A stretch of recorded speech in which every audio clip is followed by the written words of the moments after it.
What is up, everybody? Jordan here with the Deck Box, coming back to you tonight. Man, for the first time in like a week. I feel bad. I think it's been about 6 days since I've dropped a video for you guys, so I do apologize for that. I know you've been right now we're kind of in a dead zone for YouTube and for content creators because we're obviously waiting for the Ultra Prism set to officially drop. We did have pre-releases recently. But for me, I like to do the PTCGO, I like to do the deck profiles and things like that. So it's kind of a dead time right now, but I am still putting together deck lists for the future set. I just needed to test them before I put anything out because I didn't want to give you guys a list that's just no good. I know that some of you have actually recently checked out the Decidueye Glaceon list that we put out. Again, it was last week, week and a half ago, something like that. And it seems like since the pre-release, you guys actually like really took to it. A lot of views on that, a lot of people checking it out. So I really appreciate that. I had someone actually request some like matches with it. Right now, it's just tough for us to get tabletop matches together. And I couldn't find my camera today, so I don't know what happened with that. So I'm not going to probably be able to do tabletop matches or things with these lists. But as soon as the set drops, I'm going to make sure I have every card that I need on PTCGO, and that way I can start profiling those on PTCGO and playing some matches so you guys can see how these work. I promise you, if I'm posting a list, that means I've tested it, it does work. I'm not going to put something out that's no good. And while we're talking about that Decidueye Glaceon list, be sure to check it out if you haven't already. I think it's a really solid list. I have had like no issues with it. And honestly, I think at the time of filming, I checked, I think we're the only ones on YouTube that have dropped a Decidueye Glaceon list, which that really kind of surprises me that is the case. But yeah, we're the only ones that have done it. So now we're going to be looking at is a Garchomp Lucario list, which I'm sure a lot of you have seen some of those lists out there. It's really neat how these cards work together. TPCI is really making it to where cards have a lot of synergy together, and they kind of force these decks on you. And Garchomp Lucario is one of those, and we'll explain a little bit how it works. But basically, this is a one prize attacking deck, and I've added some spice to my list that I think works really well. It is another deck that allows you to essentially use multiple supporters in one turn, which I think is pretty awesome. And yeah, so I'm just going to hop in the list. As you see at the bottom, timestamps are available, so the list is at the end of the video. I'm going to post a timestamp so you guys can get to that fairly quickly. But moving in, we are going to start with the Pokemon of the deck. Obviously, we are running a Garchomp line because this is a Garchomp deck. This will be our main attacker. So a few things to point out. First of all, the Gible that we're using, it does only have 50 HP. There is one that has 60 HP, but I find this one to be better because its attack, it's in Japanese, sorry, but I can translate for you. Its attack, for 1 fighting energy, you are able to use Ascension. So you attach a fighting energy and you search for your deck and you're able to play down a Gabite that turn as your attack. So if you're doing the math, you can have a turn 2 Garchomp. Okay, so the reason that the 50 is better than the 60 is because the 50 is essentially an 80, if that makes sense, because you're going straight up into the Gabite. It makes things a lot quicker. From there, you look at the Gabite, we run 2 of those, so it's a 4-2-3-1 split line at the end. But Gabite, we run 2 of those. Its first attack is also Ascension. So if for some reason you don't have a Garchomp in your hand, your second turn, if you're desperate, you can still move up into Garchomp. So this is kind of, I don't want to say a faster stage 2, but I mean, I guess in ways it is, because you're able to search your deck and get those cards down if you're having a hard time setting up. So you don't have to just dig and dig and dig. You can just real quick use Ascension and move up into your stage 2. So pretty solid. And your stage 2 has 150 HP, so you're going to be in a safe spot. And then its second attack for a DCE, you can do 40. No big deal. You're not going to be really focused on that. Anyway, moving into the Garchomp, this is where things get really cool. So the first attack for DCE, it's exactly what Ninetales does. Hits for 50 damage to any Pokemon on the field. It's a snipe, which is actually pretty good. It sets things up, maybe if you know you're not going to be able to one-shot something, you set up the damage and move from there. But if you look at the second attack, you're going to realize that there's not much that we're not going to be able to set up. or I'm sorry, not much that we're not going to be able to one-shot. So the second attack, what it does for a fighting and a DCE, and I'm sorry, I don't know the exact names of these attacks just yet, I just know what they do. For a fighting and a DCE though, you swing for 100 base damage, okay? Now, the important thing is if you play a Cynthia that turn, you're doing an additional 100 damage. So you're already doing the math, you're swinging for 200, which is very, very important right now because we have a lot more stage 1s now that are, I guess, more viable in the current format, or, you know, a lot of big basic GXs, so this can one-shot those easily. You've got Lycanroc, 200 HP, the new Glaceon, the new Leafeon, both 200 HP. Then, of course, we have all of our big, beefy basics. Volcanion, Turtonator, Ho-Oh, Buzzwole, Bulu, Lele. All these big GXs, you can take 2 prizes on them with this one prize attacker.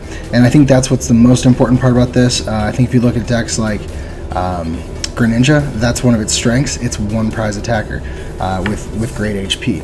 So that is what makes this so strong. And of course, if you attach a choice band, you're swinging for 230. You're taking out pretty much everything. The only things you're not hitting are things like obviously Metagross and Solgaleo, but those will probably be ones that you need to set up, or you swing on their Lele's and things like that. Try to take early knockouts to get your prizes, and then of course Decidueye, we're 10 short of that. One option for this is not something that I included in my list, but one option is you could include Devoured Field, which allows your Dragon Pokemon to do 10 more damage, so you can swing for exactly 240 if you really, really wanted to. If Decidueye is really big, which, I mean, it is going to be big, but I don't think that's worth the inclusion in the list after testing it myself. So yeah, so that is our main attacker. We do have a 3-1 split between the Garchomp from Ultra Prism and the Garchomp from Breakpoint. Has really what you're focused on is that first attack. Turbo Assault does 60 damage. Attach an energy card from your discard pile to one of your Pokemon. So this helps to accelerate some energy, or maybe set something up late game if you know within the next turn or two that you can take your final prizes. Something else that's really cool to note is that it is fighting type, which if you've watched the type advantage video that we did recently, we talked about the different types that are coming out in the future set versus the ones that are in Ultra Prism and how those types vary. And the Garchomp from this set will be reprinted as a fighting type, so that does make a difference. And that's what makes this Garchomp here so strong, is it is fighting. So with a choice band and a strong energy, you're actually swinging for 110, which is a pretty solid number.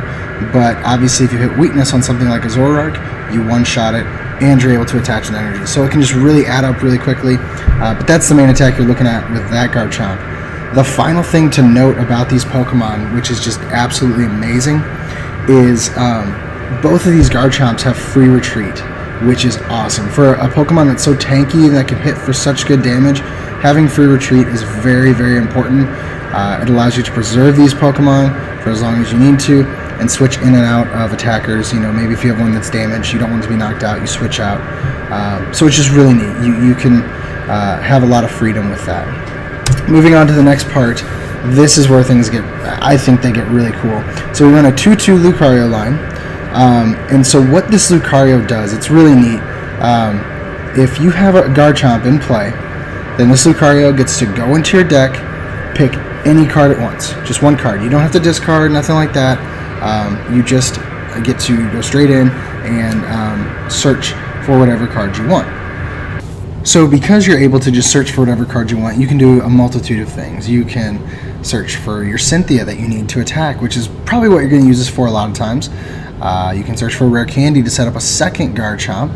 You can search for energy to be able to attack. I mean, just so many options that you can have with this. Maybe if you need another supporter, maybe you don't need a Cynthia that turn to take a knockout, you just use it for another supporter. So I mean, it's like a Lele on steroids, I guess, because you can search for any cards you want, and it doesn't have to be like, you don't have to put the Lucario in play and then do it. As long as it's in play, whenever you're ready, you just search your deck for whatever. So yeah, pretty solid. Again, choice band and a strong energy on this guy. With one more energy, you can actually take down Zoroarks as well. So something to consider. It's really, really cool. And this, along with Garchomp, is the core of the deck. Those are your core Pokemon that you want. And this is something that I actually mentioned in the cards that you should buy from this set. This is one of those, and obviously Garchomp goes with that.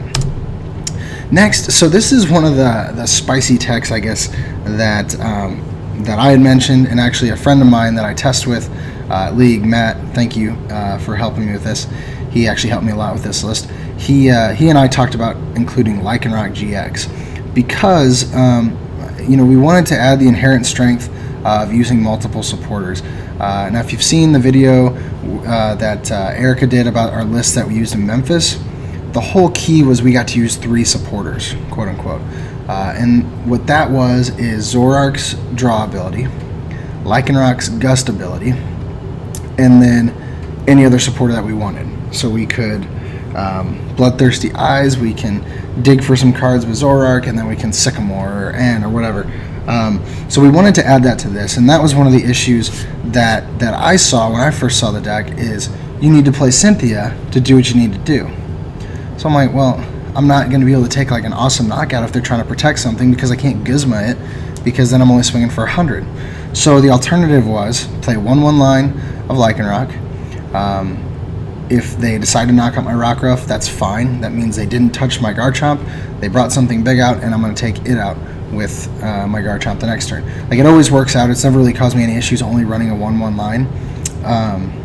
But if it works out, I can play down Lycanroc, pull up a big Pokemon that I want to take a knockout on, and then play a Cynthia, and then use Garchomp to take the big knockout. So that was the key in this, using the Bloodthirsty Eyes. Plus, it adds a really solid GX attack with Dangerous Rogue, doing 50 damage times the amount of Pokemon on your opponent's bench. You can take some really hefty knockouts, and it'll help you against decks like Metagross, like Solgaleo, things like that with 250 HP, like the Decidueye. So, yeah, I mean, solid inclusion. This card it's really added, like I said, some spice to the list, but it is such good spice. Like, when it works, it is on, and when it doesn't ruin your game, which is really nice. Then, of course, we do have 2 Tapu Lele. Just makes sense. We need our draw support, and this allows us to get our supporters out. Obviously, we talked about Cynthia. We run a few others. Early on we want to bridge it and things like that, but using it for Cynthia is great. Honestly, in a lot of the games I've tested, though, I haven't really needed Lele very much. At most, I'll play 1 down, but there were a lot of games where I didn't have to play any down, because once I got my first line out, and then I was able to get Lucario and Garchomp, it was fine, because from there I could just draw whatever I wanted. So once you get to that point where you have your Lucario and your Garchomp out, you pretty much don't need Lele. It's kind of a dead card, so you can dump it. It's great. So moving on, we have our supporters. As we've mentioned 1,000 times, Cynthia is key to this deck. We need it to be able to do 200 damage or potentially 230 with Garchomp. So that is why we run 4 of them. We're looking. It does a lot of things. Obviously, if you're new to the Ultra Prism set, you need to understand what Cynthia does. Basically, you shuffle your hand into your deck, just you, not your opponent, and you draw 6 cards. So to me, it's like the best of both worlds of N and Sycamore, where you get to shuffle, but you also get to draw a beefy amount of cards. And as you'll notice, these are my only 2 draw supporters in this list.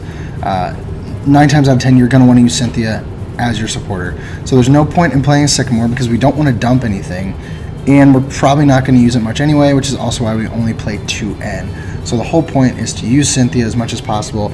N is just there for maybe late game disruption, or early game if you don't want to get rid of anything, but you don't want to use a Cynthia yet because you want to save those. So we do play 4 Cynthia, 2 N, and those are our draw supporters. Then from there we have some setup supporters and maybe some late game ones. Bridget, obviously we need to get our Pokemon set up, so you're probably going to be going for like 2 Gible and a Riolu, just depending on what you start with. So that is why we play 2 Bridgets. We'll hopefully get those out first turn with our Lele. If we can get those out first turn with or without Lele, we're in a solid spot. And then from there, Guzma is actually Guzma's there for a couple reasons. Early game, you can take some real easy knockouts on some small Pokemon. Maybe you can stall something and snipe with Garchomp if you get it set up quick enough. In late game, I mean, you could take an easy knockout on something that your opponent's trying to set up, and you can hit it for 100 and take an easy knockout on a small Pokemon or something to take a final prize or whatever, even things up. But as I said 1,000 times, you're going to want to use Cynthia. Next, looking at items. So obviously we do play 4 Ultra Ball. This is our way to get our all of our Pokemon out, whether it's a Lele, a Garchomp, Lucario, the spicy Lycanroc. Ultra Ball is there to add that consistency, to get things back for us. Then we do play 3 Rare Candy. I know typically you want to play 4 Rare Candy with a 4-2-4 count of a Stage 2, but with Gibble and Gabite both having Ascension, it makes it where we can reduce that number a little bit and still have the same consistency. Plus, as you'll see, we do play 4 Puzzles of Time, so if we do use a Rare Candy, we can always reuse it, or if we dump it early, we can get it back. It just really works out well. Which brings us to our next point. We do play 4 puzzles, which I know seems odd because we don't play anything that really dumps anything. We don't play Sycamore. We don't play Zoroark, so why puzzle? Well, I mean, we do play Ultra Ball, and I mean, every card in this list, this was a tight list to make. It was not easy putting this together. Every card had to count, and so to me, since all the cards are super important, it made sense to add the puzzles to be able to get those back if we need to use them again. It made it easier to make your decisions as far as Ultra Balling and things like that, and it also makes it easier late game, that you just have that out in your hand. Plus, we play for Cynthia. Sometimes that's not always enough. Sometimes we play Cynthia whenever we don't take a knockout, or we're not even able to attack, but that's our supporter in our hand. And there's also the chance of prizing a Cynthia or 2. So we need puzzles to be able to get Cynthia back from the discard pile to reuse, as well as other things. Our energy, our Pokemon, like I said, Rare Candy, whatever it is, puzzles are there to get it back. It also allows us to play a lower count between this and Lucario. We can play low counts of things so that we have some more options. Which brings us to our next items, which, I mean, you can see it's a very thin line of each of these. We have 1 multi-switch, which, again, this is something we used in our Lycanroc, Zoroark, Buzzwole list. And, I mean, it is a spicy tech to be able to just switch an energy from your bench to your active.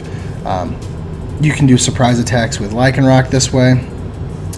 You can do surprise attacks with Garchomp this way, or even Lucario. Whatever the case is, you're going to be able to use multi-switch to set up something faster than what it would have originally taken you, and it kind of surprises your opponent, comes out of nowhere.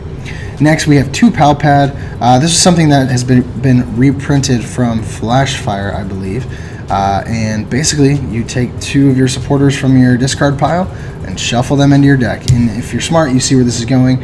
We use Pal Pad to be able to get back our Cynthias, and then we just use Lucario to search one out and play it. And then we're good to go for that turn. We can swing for 200, swing for 230, take a knockout. That is the key of this list. So between the Pal Pads, and the Puzzles of Time, you're going to have no issues getting the supporter you need when you need it, or the Pokemon. You can dump a Lycanroc early, get it back with puzzles, and get a Cynthia back and be able to do a nice spicy play. So that is why we do play the Pal Pads on top of the puzzles, which before testing this tonight, actually, I'd mentioned, hey guys, I put 2 Pal Pads and 4 puzzles, and they were kind of shocked that I did that, but then they saw how I played, and they're like, wow, like, you had it every single time. There was no time where you missed it. So that is why I play such a high count between the 2. I know 2 doesn't seem high, but when you're playing that and puzzles, it's pretty high. Next, we do play 1 Field Blower. This is for a few reasons. One, we don't play any stadiums of our own, so we can get rid of a stadium of our opponents. Obviously, we can get rid of things like Fighting Fury Belt, you know, if it's going to prevent us from a knockout, or just Floatstone to stall something, or Choice Band, whatever. It's going to get rid of those items. Maybe an EXP share, depending on what you're playing against. And obviously we can afford to play 1 just because we do play puzzles.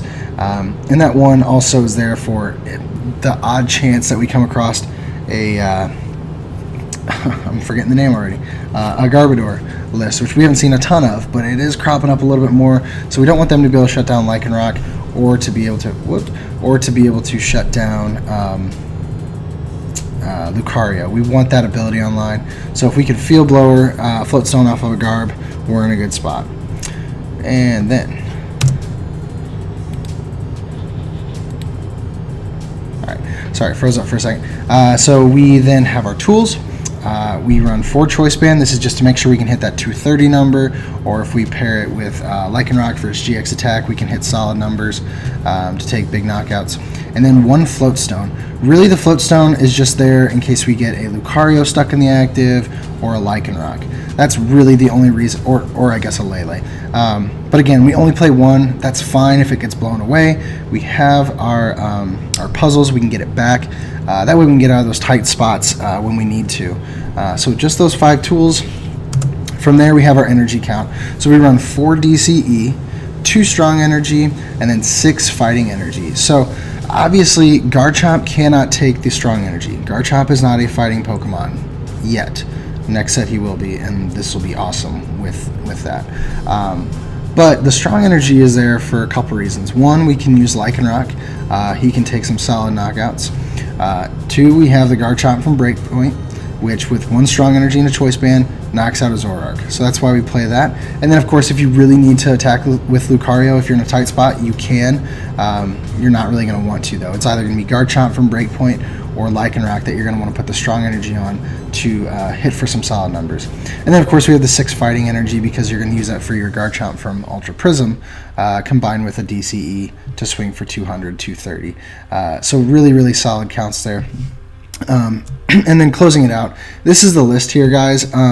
I know it might be a little different from some of the ones you've seen. It's got the same core, I'm sure. You know, a lot of people are playing the 4-2-3-1 Garchomp line, the Lucarios, obviously. Lycanroc, I think, might be a little bit different, and things like multi-switch and things like that. But like I said, this list has worked amazingly for myself, and the people I've tested with think really highly of it. Does really well against these big GX decks because, like I said, it's taking 1-shots. They're taking 1-shots as well. But they're taking 1 prize, I'm taking 2. So what I do in 3 attacks, they're doing in 5 or 6. So it really kind of balances out well. As I mentioned, something to consider if you really want to. If Decidueye scares you, Devoured Field might be something you could look at, maybe.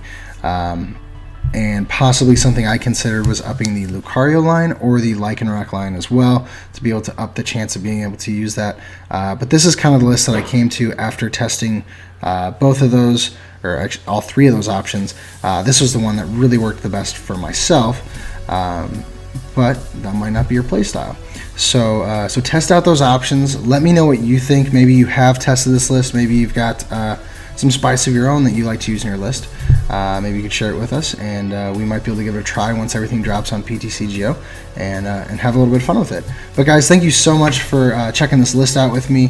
Like I said, go build it. Let me know what you think of it. Let me know if there's any decks from Ultra Prism that you're wanting us to profile a little bit. Maybe we can test those out and show them off for you guys. But as usual, if you are new to the channel, please be sure to subscribe. This week our subscribers just kind of blew up a little bit, and I feel bad since we haven't put out a video in about a week, but everyone still showing up, so I really appreciate that. And as usual, if you liked the video, please be sure to leave a like on it. It just takes you one quick click and really helps us out. So guys, as usual, I have been Jordan with the Deck Box, where we want to know what's in your box. Have a great night, guys.